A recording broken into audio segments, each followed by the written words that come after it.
Hi everyone, my name is Emma Lansdowne and I'm a contributor for Esse's Plant Theme 2020 Spring Edition.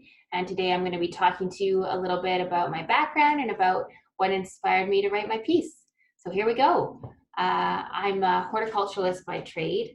I've been working in the gardening industry for about 10 years and I was a home gardener long before that. So I feel a great affinity for plants and I hope that the feeling is mutual.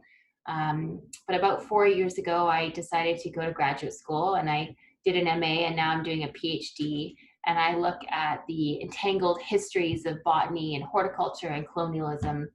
And it was at school that I became exposed to this whole world of people talking about human, non-human relationships and non-human consciousness and communication. And it was pretty groundbreaking for me. I was somewhat aware of plants' amazing abilities. I mean, anybody who spends that much time observing plants day to day would be.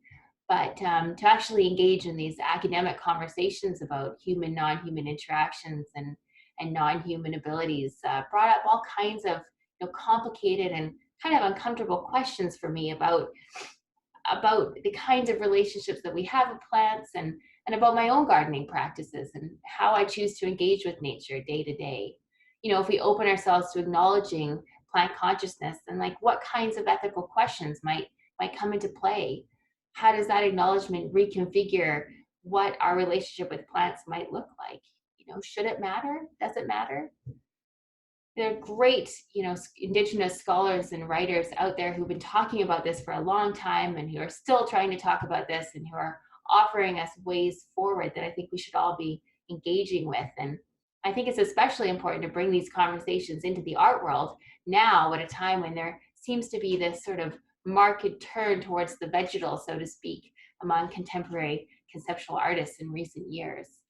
It's so exciting to see how plants have been taken up in art as a medium and as subject, as metaphor, as a sort of language of resistance.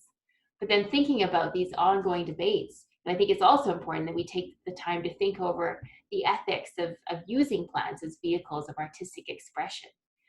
And if we can engage plants in respectful ways, then how might art then function as an effective medium in itself for sort of pushing the boundaries of how the Western world conceives of interspecies living?